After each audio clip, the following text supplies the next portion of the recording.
یہ بات کسی سے ڈھکی چھپی نہیں ہے کہ بھارت چانکیائی پالیسی پر مسلسل گامزن ہے۔ یہی وجہ ہے کہ بھارتی حکمران اپنی حکمرانی کو مضبوط کرنے کے لیے ہر حربہ استعمال کر رہے ہیں۔ بھارتی عوام کو اندھیرے میں رکھنے، اقوام عالم کو دھوکہ دینے اور مسائل کو توڑ مروڑ کر پیش کرنے کے لیے بھارتی میڈیا بی جے پی RSS کے ترجمان کے طور پر کام کر رہا ہے۔ خاص طور پر جب بات پاکستان اور کشمیر کے تنازع کی ہو، ڈس انفو لیب پہلے ہی بھارت کا اصل چہرہ پاکستان کے لیے اس کی نفرت کو ظاہر کر چکی ہے۔ بھارتی میڈیا خاص طور پر پاکستان کے بارے میں غلط معلومات اور جعلی خبریں پھیلانے میں ماہر ہے۔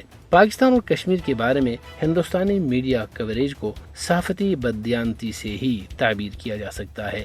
بھارتی میڈیا سائبر ٹیکنالوجی اور دہشت گردی کو پاکستان اور کشمیر کے خلاف بڑے ہائبرڈ ٹولز کے طور پر استعمال کر رہا ہے۔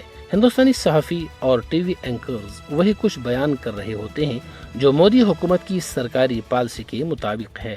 RSS سے منسلک ہندوستانی میڈیا ہندوتوا نظریہ کو پیش کرنے کے مشن پر ہے۔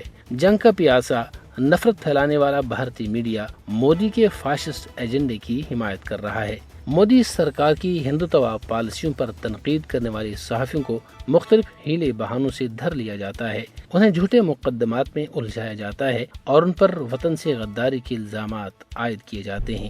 اقوام عالم کو مودی سرکار کی ان فسطائی پالیسیوں کا جائزہ لینا چاہیے جن کے سبب بھارت کے اندر آزادی صحافت کے تمام راستے مسدود ہو چکے ہیں۔